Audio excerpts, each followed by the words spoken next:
प्यारे बच्चों, कैसे हैं आप सब? आशा करती हूँ आप सब अच्छे होंगे, स्वस्थ होंगे। स्वागत है आपका इस कक्षा में। आइए आज हम पढ़ते हैं हिंदी व्याकरण का पाठ 13 क्रिया। जिस शब्द के द्वारा हमें किसी कार्य के होने या करने का बोध होता है उसे क्रिया कहते हैं। संसार की सभी भाषाओं में क्रिया का बहुत महत्व होता है। इसके बिना कोई भी वाक्य पूरा नहीं होता।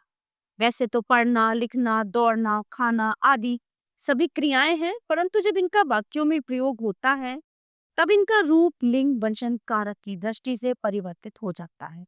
जैसे पढ़ना, करुणा पुस्तक पढ़ती है। लिखना, समर कलम से लिखता है। दौड़ना, चीता तेज दौड़ रहा है। खाना, खरगोश गाजर खाते हैं। इसी प्रकार आपने देखा कि उपयुक्त चारों क्रिया शब्दों के अंत में एक समानता है, ना कि असल में पढ़ लिख दौड़ खा आदि ये सभी क्रिया के मूल रूप हैं जो धातु कहलाते हैं, और इनके अंत में ना प्रत्यय जोड़ने से पढ़ना, लिखना, दौड़ना, खाना आदि क्रिया का सामान्य रूप बनता। इसलिए क्रिया के मूल रूप को धातु कहते हैं। और यदि उपयुक्त वाक्यों में से पढ़, लिख, दौड़, खा आदि क्रिया के मूल रूप को हटा दे तो शेष ती है, ता है, रहा है सहायक क्रियाएं कहलाए। तो इस प्रकार क्रिया के मूल रूप को धातु कहते हैं तथा मूल धातु से ही क्रिया का सामान्य रूप बनता। क्रिया के भेद। कर्म के आधार पर क्रिया के निम्नलिखित दो भेद होते हैं: सकर्मक क्रिया और अकर्मक क्रिया। सकर्मक क्रिया। पिछले पृष्ठ पर दिए गए चित्रों के नीचे लिखे वाक्यों में झाड़ रहा है, धो रहा है तथा खा रहा है आदि क्रियाओं का फल क्रमशः चादर, कपड़े, घास आदि कर्मों पर पड़ रहा है। इसलिए ये सकर्मक क्रिया के उदाहरण है। जिन क्रिया शब्दों के कार्य व्यापार का फल कर्ता को छोड़कर कर्म पर पड़ता है वे सकर्मक क्रिया कहलाती है। ध्यान दीजिए, सकर्मक अर्थात कर्म के साथ यानी कर्म सहित। जहाँ क्रिया में कर्म होता है वह सकर्मक क्रिया होती है। सकर्मक क्रिया की पहचान के लिए छात्रों को वाक्य में क्या, किसको आदि प्रश्नों के उत्तर मिलने चाहिए।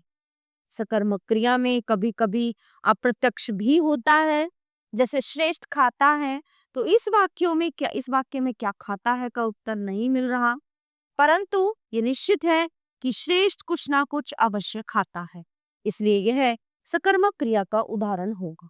सकर्मक क्रिया में एक साथ दो कर्म भी होते हैं। दो कर्म होने के कारण इसे द्विकर्मक क्रिया भी कहते हैं। जैसे एक माँ शिशु को खाना खिला रही है, शिक्षक बच्चों को पुस्तक पढ़ा रहे हैं, पुजारी भक्तों को प्रसाद बांटता है, विद्या ने भिखारी को रोटी दी, नौकरानी ने मालिक को खोई हुई अंगूठी लौटाई। द्विकर्मक क्रिया की पहचान के लिए क्रिया के साथ क्या, किसे, किसको आदि में से किन्हीं दो अथवा सभी प्रश्नों के उत्तर मिलने चाहिए। अकर्मक क्रिया। पक्षी उड़ रहे हैं, जोकर हंस रहा है, हाथी चल रहा। उपयुक्त चित्रों के नीचे लिखे वाक्यों में उड़ रहे हैं, हंस रहा है तथा चल रहा है आदि क्रियाओं का सीधा प्रभाव कर्ता यानी पक्षी, जोकर, हाथी पर पड़ रहा है, अतः यह अकर्मक क्रिया है। इस प्रकार जिन क्रियाओं के कार्य यानी व्यापार का प्रभाव फल सीधे सीधे कर्ता पर पड़ता है वो अकर्मक क्रिया कहलाती। ध्यान दीजिए, अकर्मक अर्थात अ प्लस कर्म यानी कर्म के बिना। अकर्मक क्रिया की पहचान के लिए छात्रों को यदि क्या, किसे, किसको आदि प्रश्नों के उत्तर नहीं मिले तो समझना चाहिए कि वह अकर्मक क्रिया होगी। कुछ क्रियाएं हैं जो अधिकांशतः अकर्मक ही रहती हैं, जैसे रोना, सोना, उड़ना, निकलना, नाचना, डरना, रहना, उछलना, अकड़ना, चमकना, मरना आदि। तो आइए दोहराते हैं। काम के करने या होने का बोध कराने वाले शब्द क्रिया कहलाते हैं। क्रिया करने वाला कर्ता कहलाता है। क्रिया का मूल रूप धातु कहलाता है। कर्म की दृष्टि से क्रिया के दो भेद होते हैं, सकर्मक तथा अकर्मक।